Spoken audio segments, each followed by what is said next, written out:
David decided to go and live in the land of the Philistines and hoped that Saul would forget about him. Saul stopped searching, but with Samuel gone, the king had no prophet. The Philistines declared war and marched on Israel. Saul was afraid. He cried out to the Lord, but God did not answer him. Then Saul said to his servants, "Find me a witch." And his servants said, "There is such a woman who is at Endor." Saul disguised himself and came to the woman by night, and he said, "I need to talk to the dead." But the woman said to him, "How do I know this isn't a trick? Saul has banished witches and mediums." Saul said, "No harm will come to you. Do what I ask." Then the woman said, "Which of the dead shall I call for you?" And he said, "Samuel the prophet. I want to talk to Samuel."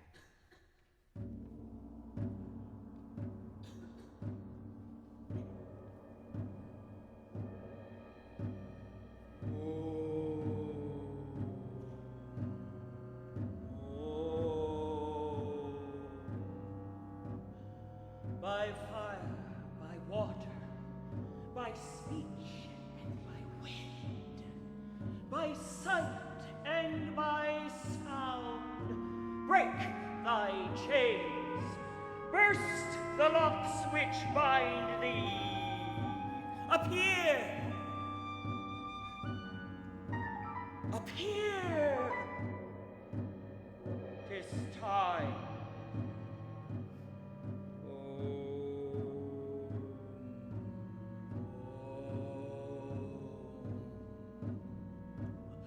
I call thee from Sheol's darkness.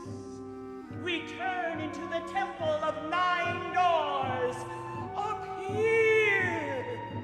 Appear! Give thy blood. Let the breath of life return to thy nostrils. Come from the depths of the earth. Appear! Appear!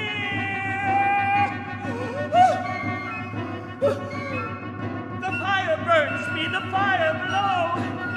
It enters into me, it surges the marrow of my bones.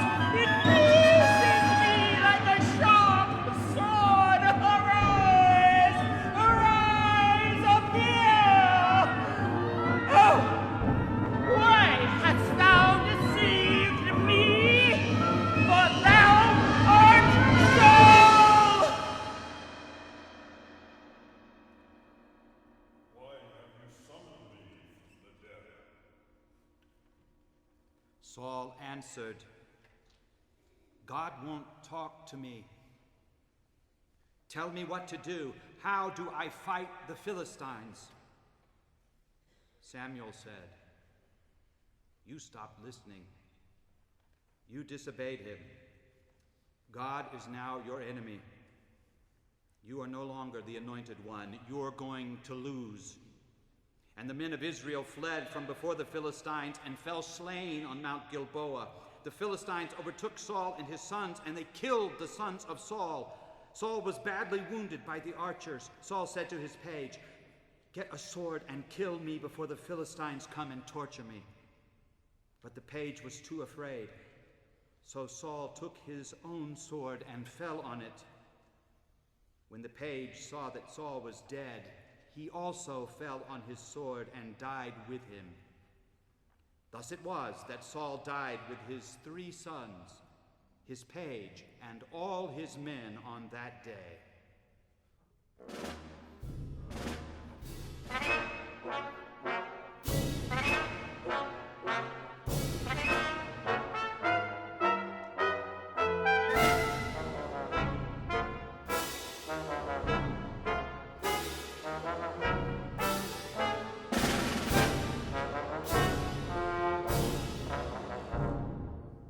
Somehow a young man from Saul's army made it out and came to see David. David asked him, What happened? Please tell me. The young man said, Everyone is dead, even Saul and his sons. David said, Jonathan too? The young man nodded and said, Here is Saul's crown and the bracelet which was on his arm. I thought you would want to see them so you could know. David took hold of his clothes and tore them, and so also did all the men who were with him. They mourned and wept and fasted until evening for Saul and his son Jonathan, and for the people of the Lord and the house of Israel.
The beauty of Israel lies dead on the hills.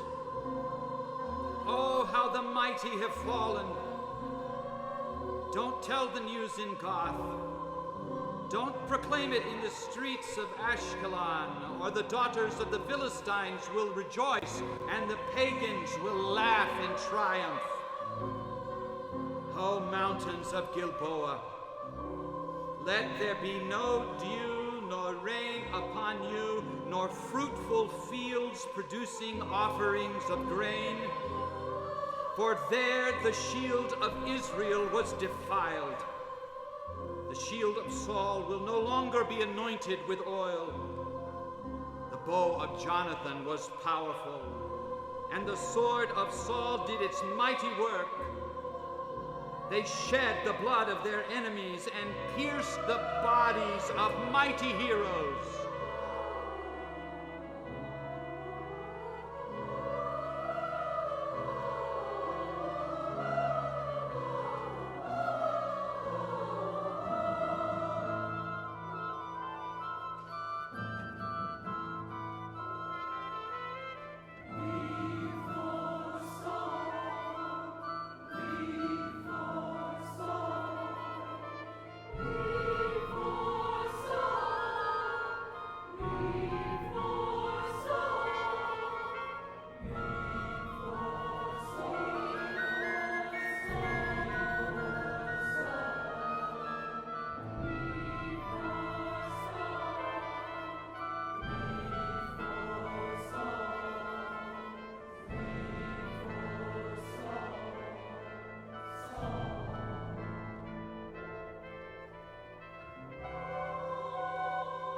How beloved and gracious were Saul and Jonathan. They were together in life and in death. They were swifter than eagles, stronger than lions. O women of Israel, weep for Saul, for he dressed you in luxurious scarlet clothing, in garments decorated with gold. Oh, how the mighty have fallen in battle. Jonathan lies dead on the hills. I weep for you, my brother Jonathan. I loved you, and your love for me was deep, deeper than the love of women. Oh, how the mighty have fallen. Stripped of their weapons, they lie dead on the hills.